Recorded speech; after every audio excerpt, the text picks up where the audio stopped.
তুমি কেদোদা জানো আমার দিদির না বিয়ে। ভালো কি তা ঠিক জানি না।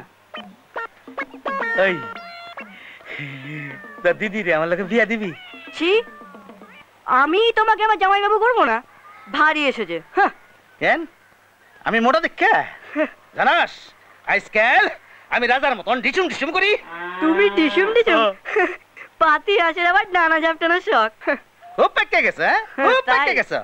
দাঁড়া দেখাইতেছি তোরে মজা। ওই যে রাজাদা আসছে। কি হচ্ছে এখানে? আরে দেখো না রাজাদা, কেদোদা কি বলছে। কি বলছে আমার দিদিকে দেখি বিয়ে করবে। আরে তোরা হাসতেছিস কেন?